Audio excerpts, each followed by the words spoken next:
자, 우리 융합 4강 시작하도록 하겠습니다. 제목은 철학과 과학의 사고 실험. 네, 같이 한번 보도록 할게요. 드디어 과학이 나왔지만 철학과 짬뽕을 해놓은 거야. 자, 일단 들어가기 전 박스의 내용을 한번 봐주시면은 사고 실험은 실제로 불가능할 뿐만이 아니라 법칙적으로 불가능한 것도 상상하는 일이 많기에 쓸모가 없다는 비판을 받지만 사고 실험의 가상의 상황은 꼭 어떤 이론을 지지하기 위한 증거의 역할만 하는 것이 아니라라고 했기 때문에 그러니까 이런 역할도 하기는 해요. 어떤 이론을 지지하기 위한 그러한 역할도 하긴 합니다. 이것도 밑줄은 그어 놓을게요. 그러나 이것뿐만이 아니라 플러스 어떤 이론의 모순이나 불합리한 점을 지적 혹은 생각거리를 던져주는 역할도 한다라는 겁니다.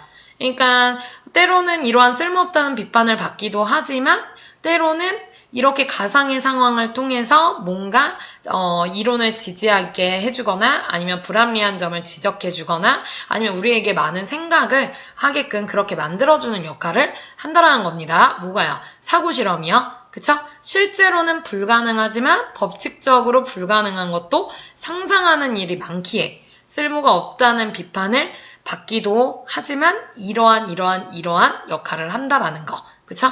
자, 예를 들어 철학의 대표적인 사고실험인 데카르트의 악마 사고실험은 회의론이 타당하지 않은지를 생각해보게 하는 계기를 준대요. 그쵸? 되었고 양자역학을 비판하기 위해 시행했던 과학 분야의 대표적 사고실험인 슈링딩거의 고양이 사고실험이 오히려 양자역학이라는 이론을 잘 설명하는 또 계기를 주기도 했대요. 덧붙여 논리적으로 가능하기만 하면 허용되는 사고실험처럼 낯설게 느껴지는 양자역학적 현상의 이해를 위해서는 인식의 전환이 필요하다. 그쵸?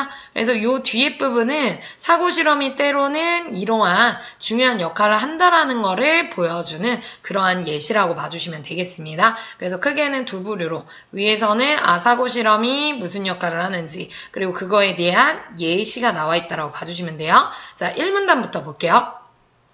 사고실험은 가상의 각본을 설정한 다음 그것에서 어떤 주장을 끌어내는 활동을 말합니다. 가상의 각본을 설정하고 그것에서 어떤 주장을 끌어내는 활동. 우리는 일상생활에서 이렇게 가정해보면 어떨까와 같은 발언을 하게 되는데 이것이 일종의 뭐라고 볼 수 있니? 사고실험이라고 볼 수 있다는 거예요. 그러니까 가정해보는 거예요. 사고실험을 실험이라고 부르는 것은 과학자들이 실제로 하는 실험처럼 어떤 가상의 상황을 설정해 놓고 여러 변수를 이리저리 바꾸어 본 다음에 어떤 일이 일어날지 면밀히 검토해 보기 때문이다. 그쵸? 다시 사고실험을 실험이라고 부르는 것은 이유가 뭐래요? 이렇게 가상의 상황을 설정해 놓고 여러 변수를 이리저리 바꾸어 본 다음에 면밀히 검토해 보기 때문에 사고실험을 실험이라고 부르는 거래요. 맞아요? 네, 그러면 과학자들이 경험적으로 실험하는 것과는 다르게 사고실험은 순전히 생각만으로 실험을 진행하는 거야. 그러니까 물론 실험이라는 말은 붙이긴 했어요. 어떤 점에서 사고실험을 실험이라고 부르는 이유가 아까 뭐라 그랬어? 가상의 상황을 설정하고 이리저리 변수로 바꿔 본 다음에 검토를 하는 그러한 과정들이 있기 때문에 실험이라는 말은 붙이지만 그렇다고 과학자들이 직접적으로 경험적으로 실험을 했다라고 보기는 어렵고 순전히 뭐야? 머리로 생각만으로 실험을 진행한다는 겁니다. 가상의 각본은 논리적으로 가능한 것이라면 무엇이든지 허용을 합니다. 뭐 가상으로는 얼마든지 우리가 그죠? 만들어내고 상상할 수 있잖아요. 가능성은 다양한 의미로 쓰이게 되는데 현실에서 일어날 수 있으면 실제적으로 가능하다라고 말할 수 있고요. 실제로 일어나지 않더라도 자연 법칙에 어긋나지 않으면 법칙적으로 가능하다라고 말하고 법칙적으로 가능하지 않더라도 상상하는데 논리적으로 모순이 없으면 논리적으로 가능하다라고 말을 할 수 있다는 겁니다. 사고실험에서 가상의 상황을 상상할 때는 논리적으로 불가능한 것만 아니라면 어떤 것이든 가능하다. 이게 무슨 얘기냐면 여기 지금 밑줄 그은 부분을 다시 정리해보면 결국은 실제적인 기능성이 아니라 가능성입니다. 실제적인 가능성보다는 법칙적인 가능성이 이제 더 큰 범위라고 봐주시면 돼요. 그 다음 법칙적인 가능성보다는 논리적인 가능성이 더 큰 범위라고 봐주면 돼요. 왜냐면 밑줄 그은 부분대로 보면 실제적으로 가능하다라고 현실에서 일어날 수 있기만 하면 실제적으로 가능하다라고 볼 수 있고 실제로 일어나지 않더라도 자연 법칙에 어긋나지 않으면 법칙적으로 가능하다라고 말할 수 있대. 그럼 결국은 법칙적인 가능성이 실제적인 가능성보다 큰 범위라는 걸 볼 수 있죠. 기능성이 아니라 가능성이라고 꼭 고쳐주세요. 그리고 법칙적으로 가능하지 않더라도 논리적으로 모순이 없으면 논리적이 가능하다라고 말할 수 있다고 했으니까 논리적인 가능성이 더 큰 범위라고 볼 수 있는 겁니다. 그쵸? 자, 이처럼 사고 실험에서 가상의 상황을 상상할 때는 논리적으로 불가능한 것만 아니면 된대요. 무슨 얘기야? 즉, 한마디로 논리적으로 가능한 것이며 어떤 것이든 가능하대. 왜냐면 지금 얘네 지금 부등호 표시대로 딱 보면 결국은 논리적인 가능성이 제일 범위가 큰 거잖아. 왜냐면 실제적 가능성보다 법칙적 가능성이 더 큰 거고 법칙적 가능성보다 논리적 가능성이 더 큰 거니까 세 개를 나란히 두고 보면 논리적 가능성이 제일 큰 범위니 이거 하나만 가능하게 되면 그냥 나머지 다 가능하다라고 보면 돼요. 실제적인 거, 법칙적인 거 다 가능하다라고 봐주시면 되겠습니다. 그래서 여기 1문단의 핵심 내용, 사고 실험과 논리적인 가능성에 대한 얘기를 해주고 있어요. 그쵸? 자, 2문단 가볼게요. 사고 실험은 철학이나 과학에서 어떤 주장을 하기 위해 널리 쓰이게 됩니다. 우리가 알고 있는 갈릴레이의 자유낙하 실험도 피사의 사탑에서 실제로 실험한 것이 아니라 뭐래요? 사고 실험에 속한대요. 그쵸? 갈릴레이도 물체의 낙하 속도는 그 물체의 질량에 비례한다라는 아리스토텔레스의 이론을 반박하기 위해서 다음과 같은 사고 실험을 했었대요. 그쵸? 무슨 실험? 무거운 물체와 가벼운 물체를 끈으로 묶어서 높은 곳에서 떨어뜨립니다. 무거운 물체와 가벼운 물체를 끈으로 묶어가지고 딱 떨어뜨려요. 그랬을 때 아리스토텔레스의 이론에서는 아까 아리스토텔레스가 뭘 주장했어? 바로 위에서. 물체의 낙하 속도는 그 물체의 질량에 비례한다. 그러면 물체의 질량이 클수록 어떻다는 거야? 속도가 빨리 떨어진다는 거예요. 이게 아리스토텔레스의 이론인 건데 이 이론에서는 모순된 결과가 나올 수 있대요. 모순이라는 건 좀 안 맞는 애들끼리 같이 나타날 수 있다는 거죠.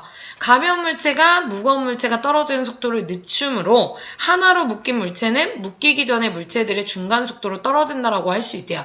이게 무슨 얘기냐면 우리가 무거운 물체일수록 질량이 무거울수록 속도가 빠르다라고 그랬잖아. 근데 거기다가 가벼운 물체를 같이 묶어서 떨어뜨린다고 한다면 원래 가벼운 물체 자체가 어때요? 속도가 느리잖아. 그러니 이런 느린 애랑 같이 묶어버리면 어떻게 된다는 거야? 속도가 기존의 무거운 물체가 늦춰질 수도 있다라는 그러한 생각을 할 수도 있다라는 거야. 오케이?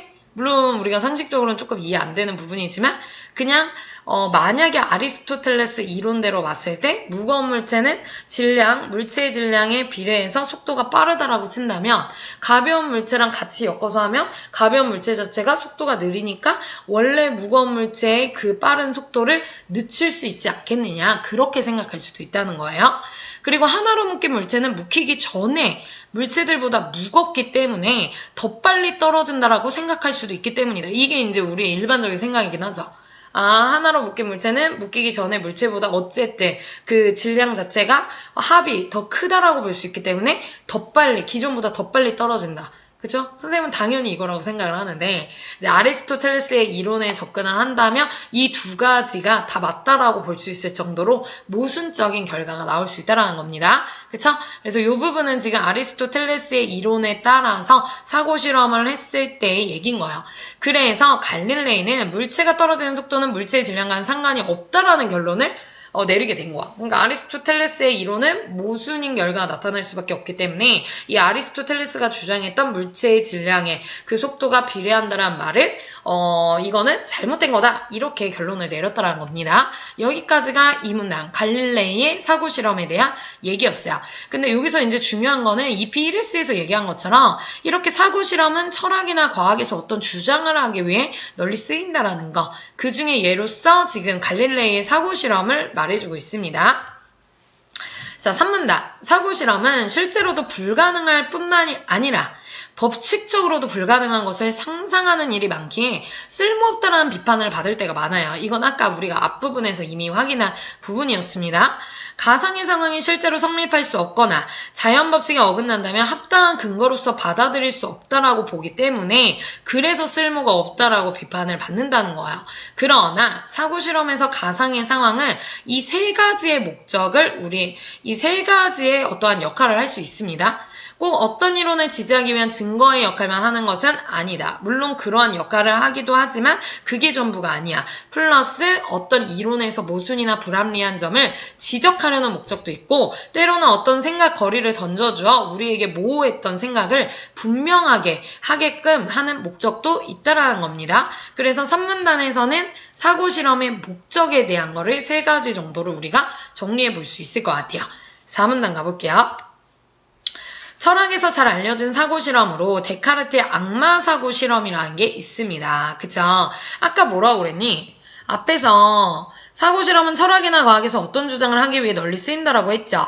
그러면 이 갈릴레이 나온 사고실험에서는 과학의 주장을 하기 위해서 특히 갈릴레이가 아리스토텔레스가 주장한 내용에 반박을 들어서 이제 다른 결론을 내리려고 이제 사고실험이라는 거를 활용한 걸 볼 수가 있겠고, 그러면 뒤쪽에는 뭐에 대한 얘기가 나오겠어요?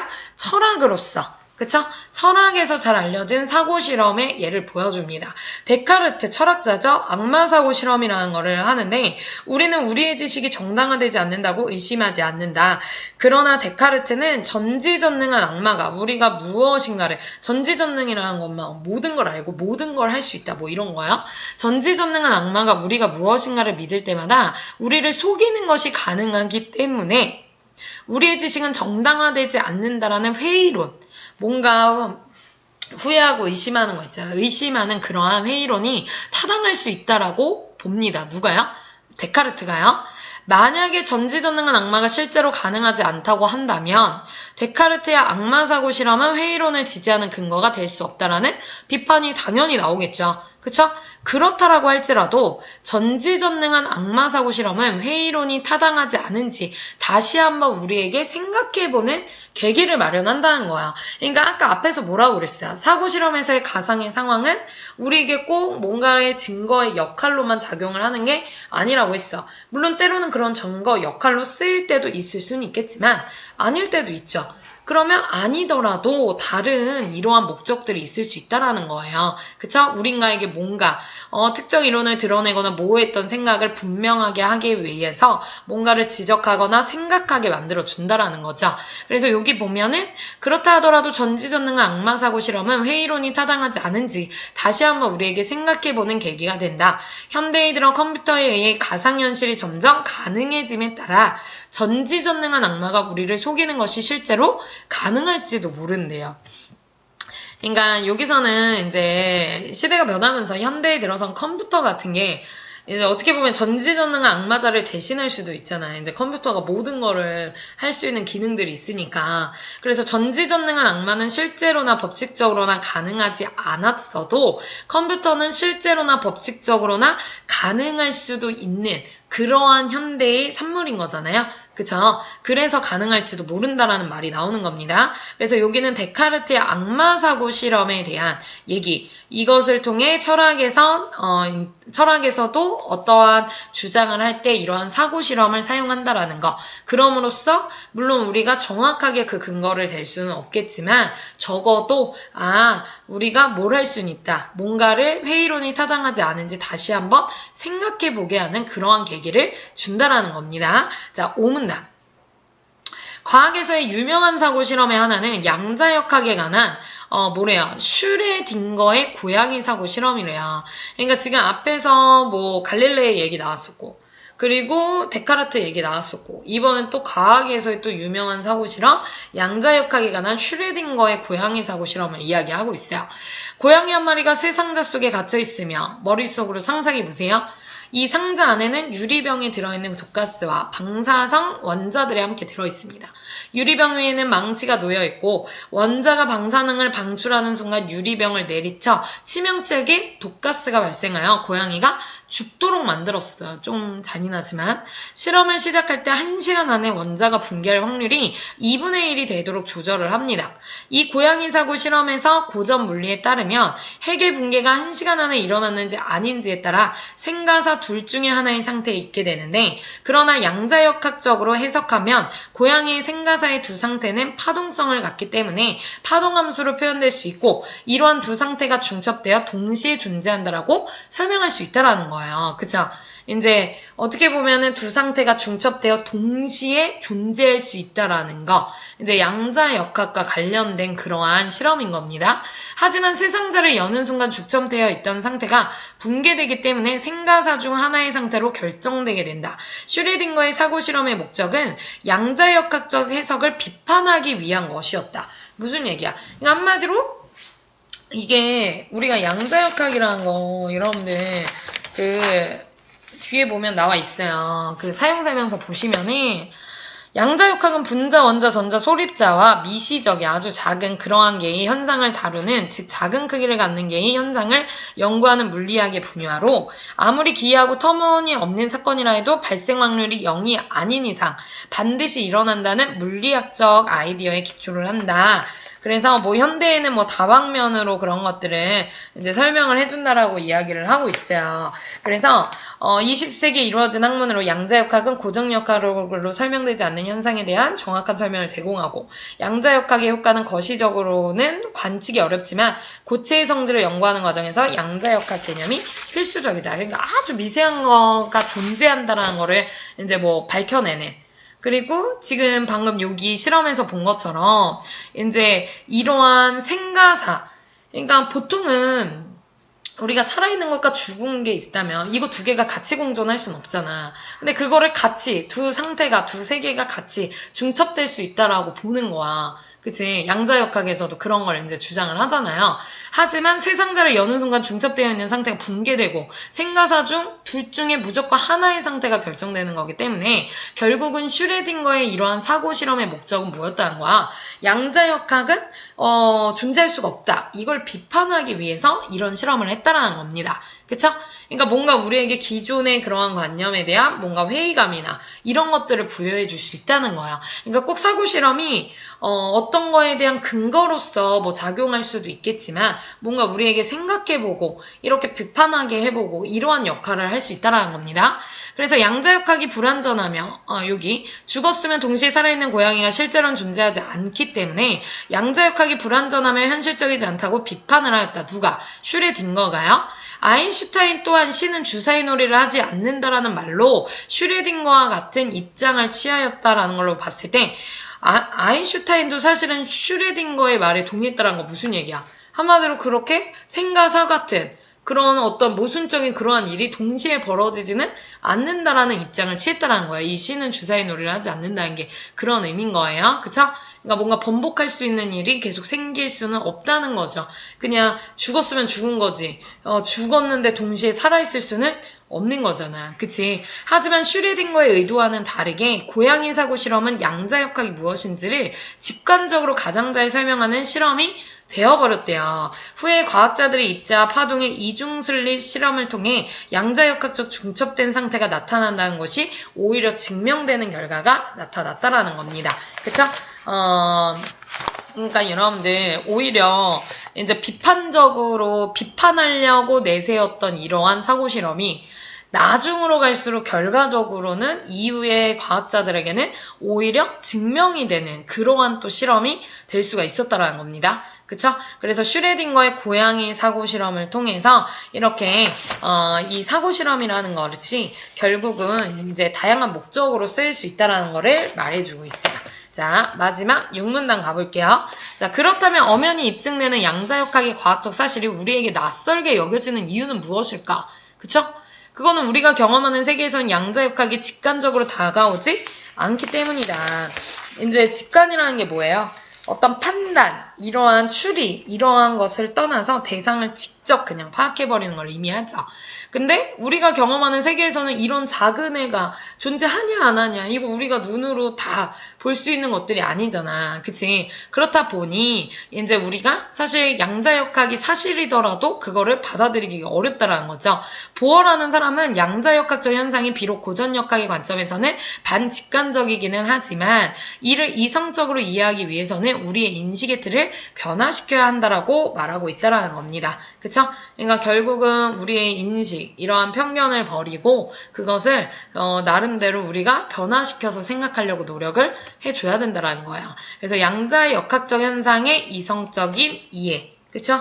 이성적으로 이해하기 위해서는 우리의 인식의 틀을 변화할 필요가 있다. 자, 그래서 주제, 철학과 과학의 사고 실험이 이해와 의였어요. 그래서 얘는 과학 지문이라고 하기도 뭐하고 그냥 뭐 소재거리로 양자역학이 언급은 되지만 그렇다고 양자역학 뭐 그러한 과학적인 그런 디테일한 그런 내용은 아니었어요. 그래서 여러분들이 여기서는 일단 사고실험이라는 게 철학과 과학적인 거에 어떤 목적으로 쓰였는지 이런 것들을 여러분들이 이해하는 태도가 필요할 것 같습니다. 그래서 정리해보면 이 내용과 같아요. 사고실험은 가상의 각본을 설정한 다음 그것에서 어떤 주장을 끌어내는 활동.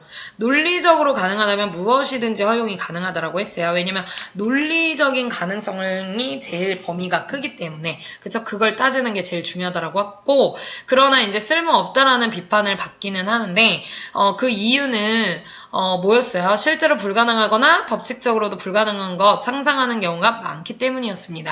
그쵸? 그러나 사고 실험을 통해서 이론을 지지할 뿐만이 아니라 모순을 지적하고 생각을 명료화하는 그러한 목적으로도 쓰일 수 있다 하면서 이제 과학적으로 철학적으로 어떻게 쓰였는지를 말해주고 있습니다. 그래서 갈릴레이의 자유낙하 실험을 통해서는 우리의 그러한 생각들 특히나 여기서 이제 갈릴레이가 아리스토텔레스의 이론을 반박하는데 이 사고 실험이 쓰이게 된 거고요. 그 다음 데카르트의 악마 사고 실험은 회의론의 타당성, 이거를 증명 가능한지 이런 것들을 따져보는 그쵸? 그러한 계기가 됐죠. 뭔가에 대해서 회의론의 타당성을 증명하는데 가능한지 안 한지 이런 거를 따져보는데 그쵸? 사용이 되었고 마지막으로는 슈레딩거의 고양이 사고 실험을 통해서는 사실 이제 양자역학이라는 게 일단은 슈레딩거는 비판적인 요소로서 이제 이 실험을 통해서 나타낸 건데 먼 훗날에는 이후에는 양자역학적 축적 상태가 증명되는 그러한 결과를 낳게 되었죠. 그래서 이 세 가지의 실험 그쵸? 사고 실험을 통해서 이러한 목적들, 이론을 지지하거나 모순 지적, 생각을 명료화하는데 이렇게 쓰였다는 것을 확인해 볼 수가 있겠습니다. 여러분들 잘 참고하시고 지문 자체가 조금 어려운 듯 하지만 그렇다고 막 계산을 하거나 되게 어려운 그러한 내용은 아니라서 여러분들이 좀 부담 없이 읽을 수는 있을 것 같아요. 네, 잘 마무리해서 문제풀이까지 진행하시길 바랄게요. 안녕!